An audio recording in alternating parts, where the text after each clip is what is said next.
वो बात पर साबित करके दिखाएं कि वो मुंबई में गए थे और उन्होंने वहाँ कुछ गतिविधियाँ करी। देखिए, गणेश गोंदियाल जी के आरोपों का जवाब देने से पहले मैं थोड़ा गणेश गोंदियाल जी के बारे में चर्चा करना चाहूँगा कि आप जानते हैं कि वो विगत लंबे समय से निरंतर विधानसभा के चुनाव हारते रहे हैं, उसके बाद लोकसभा के चुनाव हारते रहे हैं, उसके बाद कांग्रेस पार्टी ने उनको प्रदेश अध्यक्ष के पद से पदच्युत कर दिया था। तो मुझे लगता है कि वो जिस प्रकार से लगातार अनर्गल बयानबाजी कर रहे हैं, उलझुल बयानबाजी कर रहे हैं, आरोप प्रत्यारोपों की राजनीति कर रहे हैं, दुष्प्रचार अभियान चला रहे हैं, झूठे एजेंडे चला रहे हैं, तो उससे ये लगता है कि कहीं ना कहीं खिसियानी बिल्ली खम्बा नोचे वाली उनकी स्थिति है और वो निराशा और हताशा के शिकार हैं। मैं गणेश गोंदियाल जी का व्यक्तिगत रूप से बहुत सम्मान करता हूं और उनको काफ़ी गंभीर और विवेकशील राजनेता समझता था, लेकिन पिछले कुछ समय से मैं देख रहा हूं जिस प्रकार से वो बयानबाजी कर रहे हैं और बिना तथ्यों के आरोप प्रत्यारोप कर रहे हैं, वो उनकी हताशा को प्रदर्शित करता है।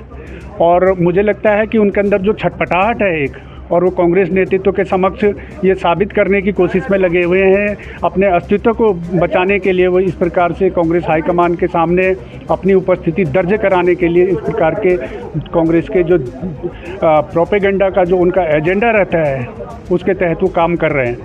गणेश गोंदियाल जी ने जो आरोप लगाया कि केदारनाथ धाम से शिला ले जाई गई दिल्ली में, मैं गणेश गोंदियाल जी समेत कांग्रेस के सभी नेताओं को चुनौती देता हूं कि वो स्पष्ट करें कि केदारनाथ धाम से कौन सी शिला ले जाई गई। आप बताइए कि क्या कोई मंदिर से कोई शिला निकाल करके ले जाई गई या कोई वहां पर ऐसी विशेष शिला थी जिसको वहां से उठा करके दिल्ली ले जाया गया। लेकिन केवल झूठ बोलने के लिए, जनता को भ्रमित करने के लिए कि शिला ले जाई गई, आखिर है कौन सी शिला हो, बताएं वो शिला कौन सी है।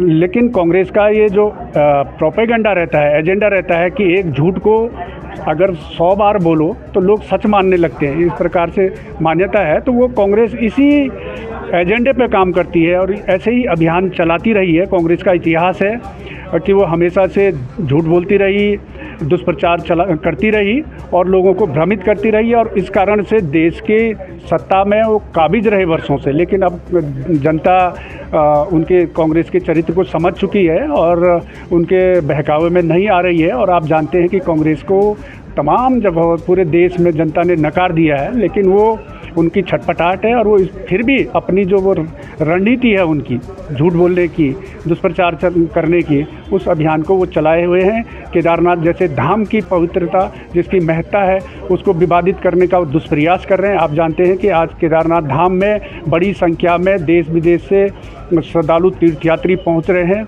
माननीय प्रधानमंत्री जी की प्रेरणा से, माननीय मुख्यमंत्री जी के मार्गदर्शन में आज केदारनाथ धाम में 700 करोड़ से भी अधिक के वहाँ पर निर्माण के कार्य चल रहे हैं, पुनर्निर्माण के कार्य चल रहे हैं, पुनर्स्थापना के कार्य चल रहे हैं। कांग्रेस के लोगों को ये बात पच नहीं रही है।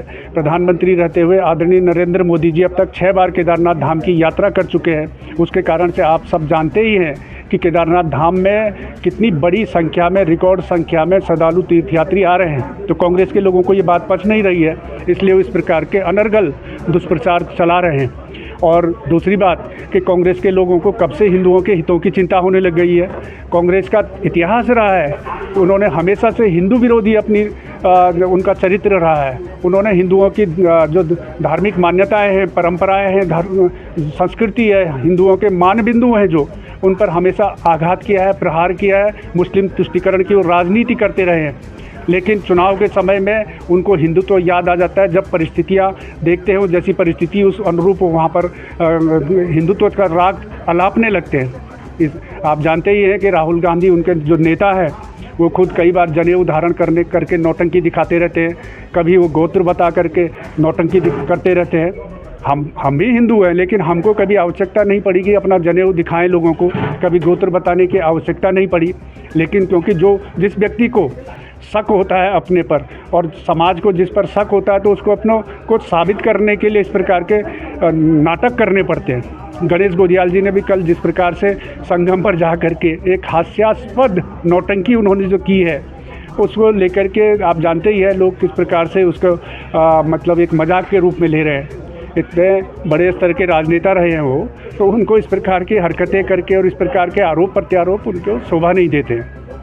सर वो भी कह रहे हैं कि